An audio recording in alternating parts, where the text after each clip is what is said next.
Nandritra ny telo andro zany dia Microsoft nampiofana olona 720 avy amin'ny ONG sy association miisa 420.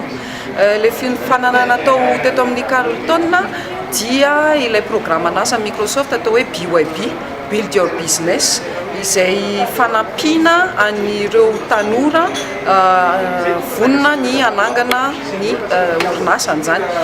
Ny fiofanana teto moa dia araka ny fiteny baiko amin'ilay hoe formation des formateurs.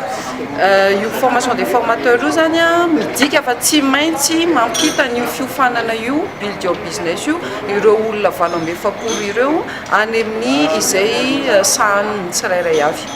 Ya, nisy remise-na certificat zany ho an'ireo olona 720 ireo hoe formateur Build Your Business izy zany manomboka izao. Ary Microsoft moa araka ny fantatsika zany dia manana ny programme nasa ho an'ny tanora ka entanina zany ireo tanora hanatrika an'ireo formation fiofanana izay ho ataon'ireo orinasa ONG sy association ireo amin'ilay hoe Build Your Business, amin'izay manana base amin'ny fahaizana manangana orinasa. Marina fa eto amintsika zany maro dia maro le hoe manangana orinasa samy mahavita daholo fa afaka herintaona, afaka enim-bolana mikatona le orinasa. Inona ny antony? Satria tsy nanana base ny tanorantsika zany. Dia io zany no mila iofanan'ny tsirairay mba ahitany hoe inona sy inona avy ny lalana tokony aleha, inona sy inona avy ny traikefa tokony hananana mba hananana orinasa marim-potitra.